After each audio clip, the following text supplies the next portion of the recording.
Mother Nature hides reality. Högni, so how do we know that there is nothing but Gungnir when we see, as thou sayest, claim to see, our beloved Mother Nature all around us? The seers, Vidkar, see through what the unenlightened man perceives as stuff. Vitki, a wise man, wizard, tells us.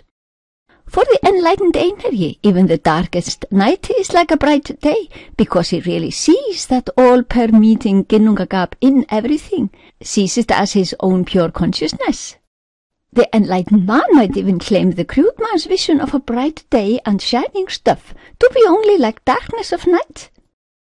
Our lack of pure vision is due to our blinding ignorance, tröll. The unenlightened does not understand that there is anything else than what meets the eye. His tröll bar his inner vision. He is imprisoned. He sees that not either. Enlightened, we take only right decisions in flow with nature. Blinded by our tröll, we err. We cannot bear the name a human being while we still err. So we purify ourselves. This is what Goddess Sin is all about. Sin is for refusal, Sinjun, and sin, what her name indicates, and she stands for truth, Sat, Sattva, Satya.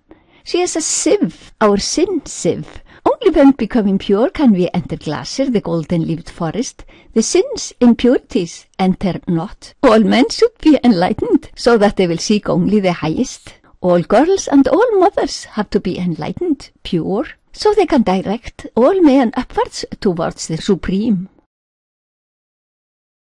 If the animal instinct leads, there will be decline, morals will decline, no matter what man-made rules and regulations are set.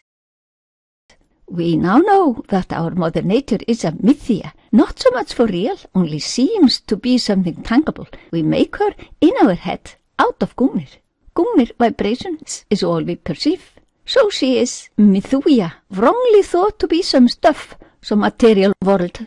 Yet we accept her gifts, and we repay to her by Nisa niður. We go beyond through her to the origin of all. We sacrifice in return for Mother Nature's gifts. The only one thing worthy is we ourselves. We sacrifice the individual soul into the universal consciousness. This is done by the act of Nisa niður, transcend. Tvatja marstu govinda, tipya meva samarpaye. No other offerings and gifts really needed. This is called meidmar, to give back for what we accept. This word is derived from Sanskrit mahar, or miti.